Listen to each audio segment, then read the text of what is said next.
শেষ শেষ সব শেষ। বুথ 2 সুইং, বুথ 3 মার্জিন, এ তো পুরো ডেথ ওভার রে।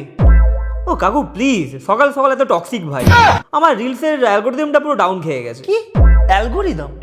এমন একটা থাবড়াবো না, এদিকে রাজ্যের চিন্তায় আমি ঘেমে নিয়ে একাকার হয়ে যাচ্ছি।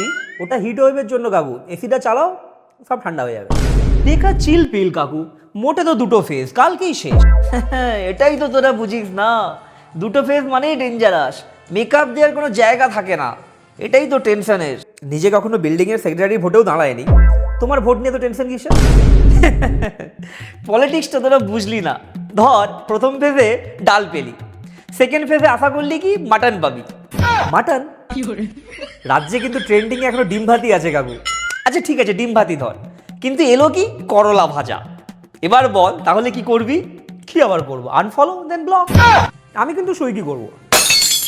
যত গাধাগুলোকে নিয়ে পড়েছি, পলিটিক্সটা কোনো ফাস্ট ফুড ডেলিভারি অ্যাপ নয়, এটা একটা গ্রাউন্ড রিয়েলিটি।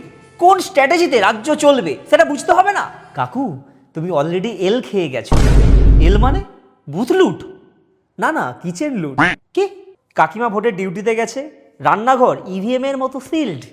মানে তাহলে আমার লাঞ্চ? ফার্স্ট ফেজে কালকের বাসি রুটি আর চিকেন কষা ছিল, আমি আর ভাই কোয়ালিশন করে খেয়ে নিয়েছি। আর আমার সেকেন্ড ফেজ? তোমার সেকেন্ড ফেজ ওই ফ্রিজে রাখা দুটো কাঁচা ডিম, যাও নির্দল প্রার্থীর মতো নিজে গিয়ে সেদ্ধ করে নাও, তোমার সাথে আমরা কেউ জোটে নেই। কি বল দাদা? হায় রে, অন্যের বুথ সামলাতে গিয়ে নিজেরই পেটের বুথটা বিনা প্রতিদ্বন্দ্বিতায় লুট হয়ে গেল।